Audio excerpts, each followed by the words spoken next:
তাহলে হঠাৎ করে আপনি এই যে অভিযোগটা, সেই অভিযোগটা তো ঢোপে টেকবে না, আসলে তো আছে। আরে অভিযোগ আপনি দেখুন, পরশুদিন অভিযোগ করছেন শুভেন্দু অধিকারী যে 28, 27, 28, 29 আইপ্যাক নাম করে আইপ্যাকের মাধ্যমে 27, 28, 29 এক ধার থেকে মৃত ভোটারদের এবং অবৈধ নাগরিক যারা অবৈধভাবে ভারতে অনুপ্রবেশ করা লোক তাদেরকে ভারতীয় সাজিয়ে তাদের আত্মীয় স্বজন দেখিয়ে ফর্ম ফিল আপ করে জমা দেওয়া হয়েছে এবং এর জন্য ডিএম চাপ দিয়েছেন, এর জন্য এডিএমরা কাজ করেছেন এবং প্রত্যেক বিএলও যারা কনসার্ন তাদের উপর প্রেসার তৈরি করা। আলটিমেটলি তো ইলেকশন কমিশন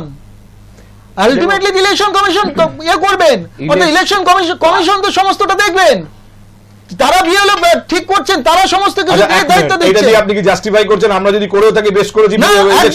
একদমই না। তাহলে আগে আপনি ইলেকশন কমিশনের কথা বলছেন, আমি জানতে চাই যে তৃণমূল কংগ্রেস এই ধরনের ঘটনা ঘটিয়েছে কিনা। তৃণমূল কংগ্রেস ফর্ম ফিল আপটা কি কে নিচ্ছে? বিএলও নিচ্ছে। বিএলও কাদের?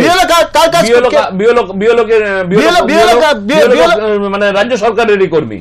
বিএলও তো রাজ্য সরকারের কর্মী, অস্বীকার করতে পারবেন না। বিএলও যদি রাজ্য সরকারের কর্মী হয়, রাজ্য সরকারের যদি কর্মী হয় তার দায়িত্ব থেকে তিনি, মানে এই নয় আমাদের ইলেকশন কমিশন যদি দায়িত্ব দেয় তাহলে আমি তখন রাজ্য সরকারের কর্মী থাকি, তার মধ্যে নেই।